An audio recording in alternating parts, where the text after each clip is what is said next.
বাংলাদেশের অভিনেত্রী আজমেরি হক বাঁধন পড়শি দেশের অবস্থা নিয়ে বরাবরই সোচ্চার হয়েছেন। তিনি পথে নেমেছেন।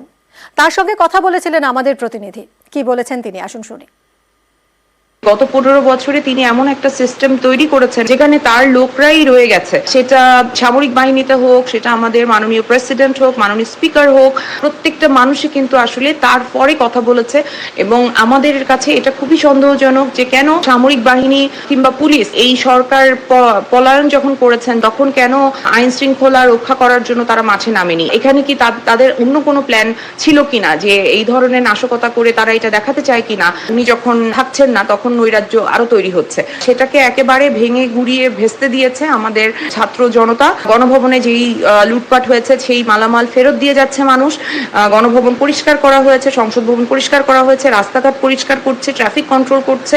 আর অবশ্যই আমাদের এখানে সাম্প্রদায়িক একটা সম্প্রীতি থাকবে। আমি বিশ্বাস করি, বাংলাদেশের মানুষ বিশ্বাস করে, যারা বাংলাদেশে জন্মেছে বাংলাদেশটা তাদের সবার, আমরা সবাই বাংলাদেশী। আমি এইরকম একটা রাষ্ট্র ব্যবস্থা দেখতে চাই যে রাষ্ট্র ব্যবস্থায় আসলে কোনো রকমের বৈষম্য থাকবে না। এবং এই ছাত্রদের স্পিরিটটা যদি আমরা কাজে লাগাতে পারি, তারাই পরবর্তীতে আমাদের লিডার হবে, তারাই আমাদের আসলে পথ প্রদর্শক। আমরা তাদের সাথে আছি এবং সাথে থাকবো।